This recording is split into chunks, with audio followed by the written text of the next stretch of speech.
He's a former intelligence officer that has come forward to reveal explosive information about unidentified anomalous phenomenon, an alleged cover-up buried deep within the shadows of U.S. government activities that includes the retrieval of crashed UFOs. Is he just another conspiracy theorist, a legitimate informer, or is he part of a government disinformation campaign?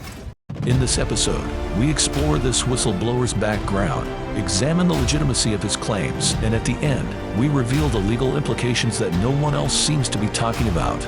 Get ready for a mind-bending exploration into the unknown, where the line between reality and conspiracy blurs as we investigate David Grusch.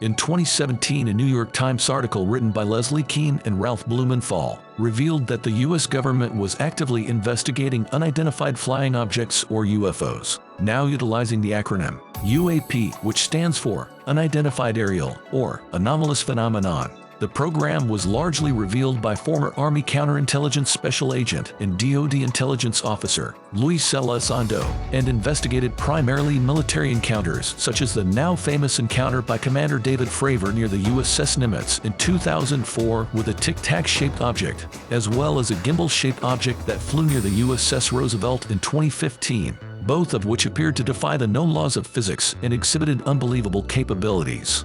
This revelation was historic, as there had been no publicly known research into such strange encounters since the U.S. Air Force shut down the infamous Project Blue Book in 1969, even though Blue Book itself was a program notorious for attempting to discredit any UFO sightings they investigated. Fast forward to June 2023, and former U.S. intelligence officer David Grusch was interviewed by NewsNation, where he revealed the existence of a U.S. government UFO crash retrieval program, and that the U.S. was currently in possession of both crafts and non-human biological material.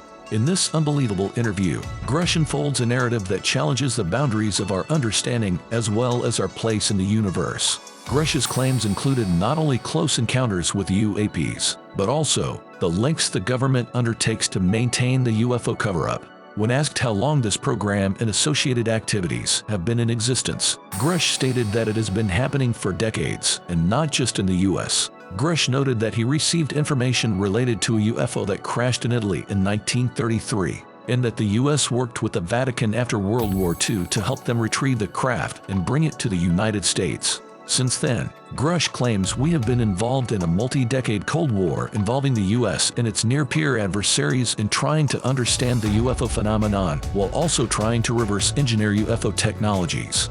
As such, Grusch asserts that UFO and UAP encounters are generally not isolated incidents but part of a larger undisclosed government program, with the implication that many sightings may possibly be government tests of such reversed engineered craft.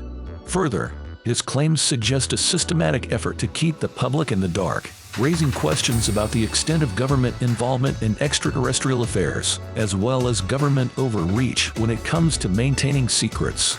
In addition, Grusch claimed that the U.S. was not only keeping craft of potential alien origin, but was also in possession of the deceased pilots of some of these same craft. Grusch indicated that these pilots were not human, and further elaborated that at least some of these craft and beings may be extra-dimensional as opposed to extraterrestrial. Grusch has also stated publicly that he was aware of UFO incidents in which military pilots have been injured or killed, while also indicating he was aware of individuals who attempted to reveal information about government UFO programs who were then discredited, threatened, and possibly even physically harmed to keep the program a secret. According to Grusch, there is substantive evidence that white-collar crime took place to conceal government UFO programs, and that he personally interviewed officials who said people had been killed to conceal the programs. Grusch allegedly tried to get the director of the UAP task force at the time, Dr. Sean Kirkpatrick, to share these claims with Congress, but the director didn't follow up with him. Later in 2023, Grusch joined with Commander Fravor and another pilot who witnessed UAPs, Lieutenant Ryan Graves, in a briefing to the U.S. Congress on what they believed was a very real national security threat posed by UAPs operating in U.S. airspace with impunity. In this televised congressional briefing, Grusch reaffirmed his allegations, further stating that he could reveal even more to various congressmen if he was given permission and they were able to move to a secured location. While the public seems split on their opinions of whether or not Grusch's claims are true, his allegations are reminiscent of many past alleged whistleblowers who have been ridiculed over the years for claiming similar clandestine government activities involving UFOs, such as Bob Lazar, who famously reported that UFOs were being studied at a secretive military base located near Area 51 called S4. Grusch's claims are also suspiciously similar to the reports of a secretive group within the U.S. government who allegedly controls the information on UFO activity, while simultaneously managing the acquisition and recovery of UFOs that have crashed throughout history. This group is known as Majestic 12, while C4 Detective is actively researching both Lazar and MJ12. The focus of this investigation is on Grusch specifically, so we won't dive deep into those topics at this time beyond how they may or may not corroborate Grusch's allegations. As such, we will examine Grusch's background more extensively to determine the validity of both himself and his claims.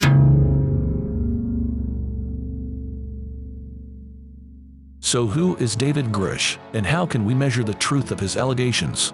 First, it's important to note that in the many claims Grusch has made, he has never once made public any direct physical evidence to support his claims. The majority of his allegations cite trusted sources within the intelligence community who he has conversed with while serving in various intelligence-related roles.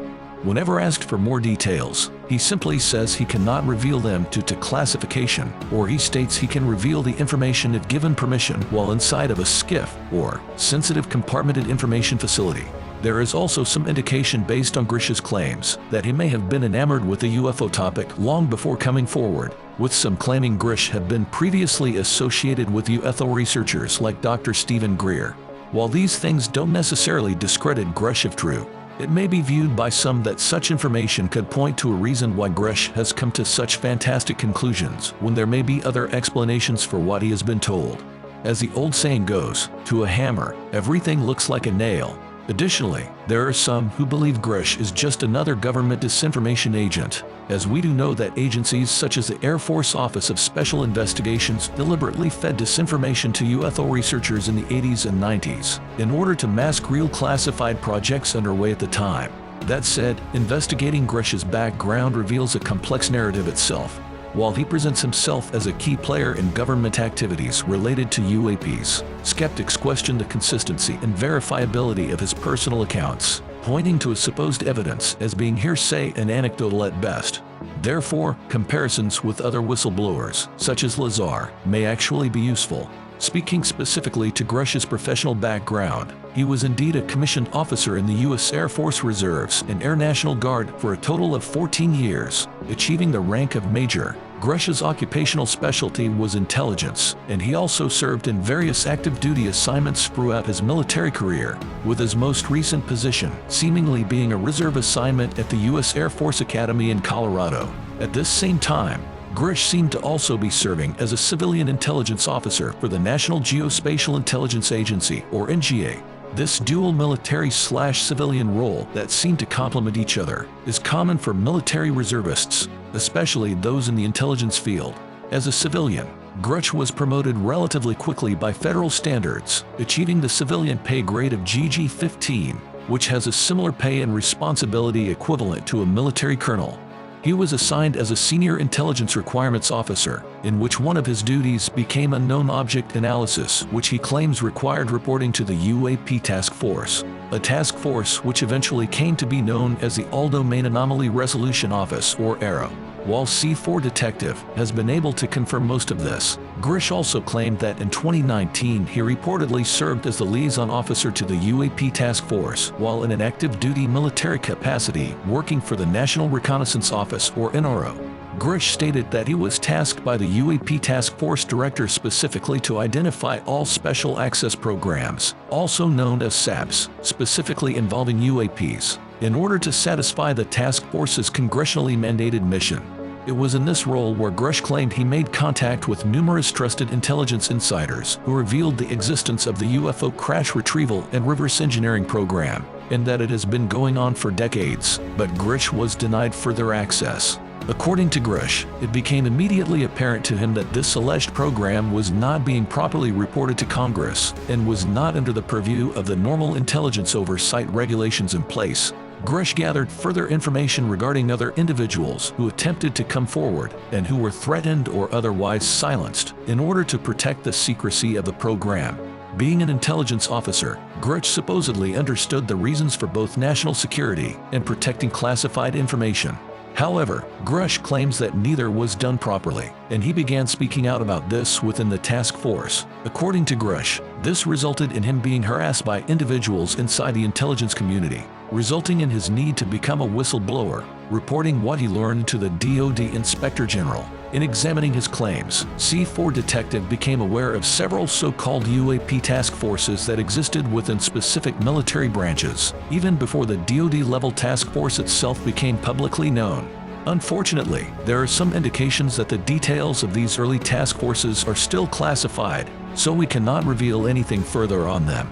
However, their very existence makes verifying Grusch's claims more difficult, as it is not known what he may specifically be referring to.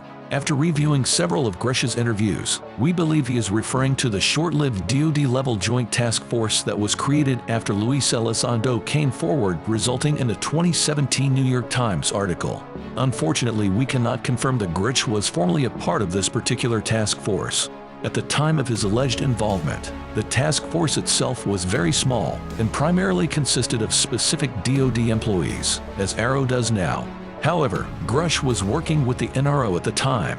It is our belief that while Grusch may have been tasked to coordinate with the task force, he may have not officially been a task force member himself, which makes sense since task forces will typically involve multiple agencies with differing levels of involvement. Even if he was a formal member of the task force, his claims cannot be fully vetted without knowing the identities of those individuals who provided him details of the UAP crash retrieval and reverse engineering program. Additionally, while it is confirmed that Grusch was an intelligence officer, both as a civilian and in the military, some have claimed that he is just attempting to benefit financially by making these claims. Other official sources echo what NASA has stated in response to Grusch's claims, that there is no evidence that UAPs are extraterrestrial. As such, the only other investigative avenues we have available to us are in reviewing the context surrounding Grusch's claims. Grusch's claims to match several previous conspiracy theories involving government involvement in UFO activity. For instance, Lazar claimed that he was personally aware of 9 otherworldly craft that the US was keeping at Area S4, with at least one of them being extremely old and possibly being retrieved from an archaeological site. In contrast, Grusch claimed he knew of several non-human craft that were being held by the US government at particular sites, while individuals associated with Grusch have stated that the US government was currently in possession of 12 to 15 of these crafts. Lazar and others have also provided information revealing that the US government was using cleared defense contractors operating outside of the typical intelligence infrastructure to keep these UFO programs a secret. A fact echoed by Grusch, who has indicated there is likely involvement by US military contractors. Lockheed is believed by many UFO theorists as being one of these contractors, specifically with their Skunkworks division. Skunkworks is allegedly the element that houses Lockheed's most secretive advanced aircraft in development. When asked about Grusch's allegations, Lockheed's response is telling, in that they didn't deny anything, instead simply stating that questions about UAPs are best addressed by the US government. It should be noted that Lazar made his claims in 1989 and has stated that he only had knowledge of what occurred at Area S4, and even then the program itself was highly compartmentalized. While many like Lazar seem to corroborate Grusch's claims, skeptics would argue that none of them are credible. However, Grusch is unique as his background has been verified, and others have since come forward who worked with Grusch who also seem to verify his authenticity and expertise. Indeed, the DoD Inspector General has revealed publicly that Grusch's claims of harassment and reprisals are credible and should be taken seriously. In addition to this, author Leslie Kean also vetted Grusch's allegations by interviewing Carl Nell, a retired Army colonel who was also on the UAP task force, as well as a source who works at the National Air and Space Intelligence Center. Colonel Nell called Grusch beyond reproach, and both of Keen's sources supported Grusch's claim about a secret UFO retrieval and reverse engineering program. However, while Grusch himself may be telling the truth, the fact that he has not seen these alleged craft firsthand and has only received his information through supposed intelligence officials, it makes verifying the truth of the government program itself difficult to prove either way.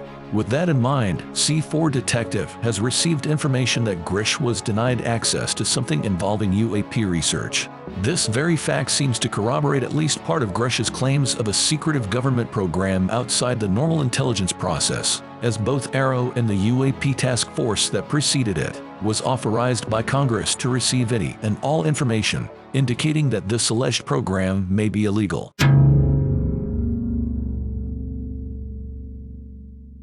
So what do we at C4 Detective think of Grusch's statements, and what are the legal implications that no one seems to be talking about if his claims are true? First, we find Grusch to be highly credible in terms of his background. Everything we could check or verify regarding his employment and military experience has proven to be true, and we have made contact with those who knew of him who also stated the same. Further, his allegations matches many past whistleblowers, while additional evidence we uncovered revealed that Grusch was indeed denied access to certain information regarding UAPs, which does seem to violate the congressional mandate and purpose of the UAP task force. This is despite the fact that Grusch has not made public any direct evidence himself, and has therefore only presented what amounts to hearsay. That said, Grusch's behavioral patterns do not reflect someone who is deliberately trying to be deceitful, so we don't feel he is part of a government disinformation campaign, at least not willingly. As our journey in this investigation reaches its zenith, we confront a disturbing reality that seems lost in the greater news media. The potential legal violations of many high-ranking government officials and contractors throughout history intertwined with these supposed government secrets. If Grusch's claims hold true, a serious breach of the law potentially emerges. It is now known that since the National Security Act of 1947 was enacted, U.S. intelligence organizations have been involved in what many would deem to be inappropriate activities that have violated the civil liberties of American citizens. The Church Commission of 1975 uncovered many abuses by the CIA, FBI, and others, which led to historic intelligence reforms. The principal of these reforms was Executive Order 12333, signed into law by President Reagan in 1981, and has been renewed by every U.S. president since. This resulted in the establishment of intelligence oversight at multiple levels, requiring management and approval of classified activities to ensure that they were not only appropriately classified, but that the rights of American citizens would not be violated as a result of intelligence activities. Additionally, the ultimate oversight comes from the U.S. Congress, with the President of the United States being the original classification authority. What this means is that any classified activities without proper oversight, without the knowledge of Congress, or without the knowledge and approval of the President cannot possibly be legal. This would be the case if the U.S. intelligence community has been using defense contractors to circumvent this intelligence oversight process. This presents an alarming scenario that, if Grusch's claims are true, would mean the U.S. has been conducting an illegal operation with regards to UFOs for decades. While we at C4 Detective fully understand the need for secrecy to protect U.S. national security, and we ourselves have kept secrets for that very reason, secret programs must have oversight.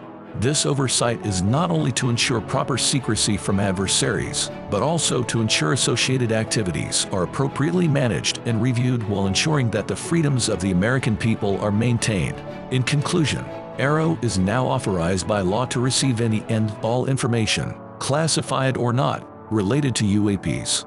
However, it is not required to necessarily make that information publicly available. Despite congressional efforts, there is a clear disconnect between public interest and what the U.S. intelligence community feels needs to be kept secret as to not diminish U.S. technological superiority, especially if there is any possibility that a UAP may potentially be a foreign actor utilizing new technology not in the possession of the U.S.